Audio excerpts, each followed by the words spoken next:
right to Ryan's office. For Azeroth!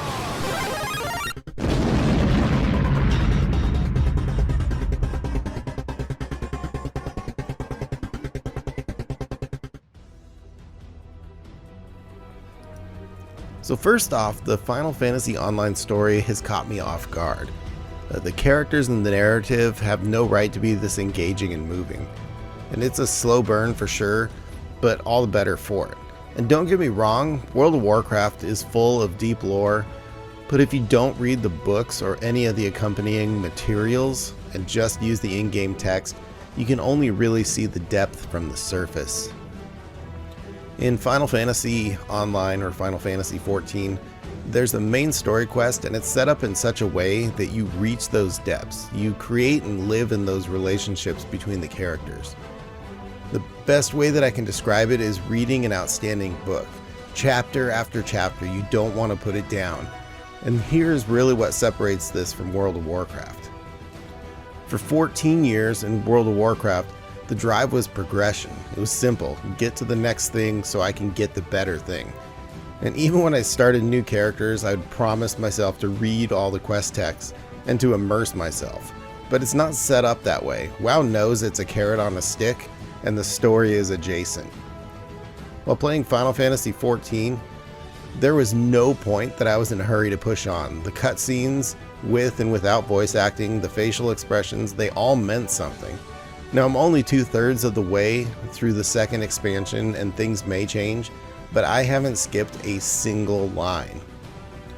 Now being fair, in Final Fantasy, you don't have a choice to push on, as each of the expansion's main story quests must be finished before moving on to the next expansion. In WoW, you hit a certain level and you do what you want.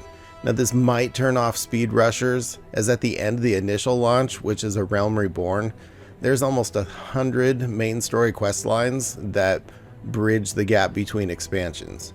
Now, if at this point you dislike the story or the characters, this is going to be an issue. Now myself, I, however, was happy to spend more time with my comrades in arms, all the way to the thrilling, heart-wrenching, hopeful, and longing conclusion. Let me say this. If I played this game from launch and had to wait 6 months to a year to continue this story, I would have lost my damn mind. Seriously, you take your favorite novel that ends on a cliffhanger and you have to wait years for the author to release the next book? Those are dark, dark times. Now thankfully I've come in so late, I get to continue without a hitch. So in closing part 1 of these thoughts, World of Warcraft is an MMORPG. It wants you to engage with other players in the community at large. It wants progression out of you, and it doesn't hinder your forward progress at all. Final Fantasy XIV is an MMO that is narrative heavy. It's a single player driven game with MMO elements.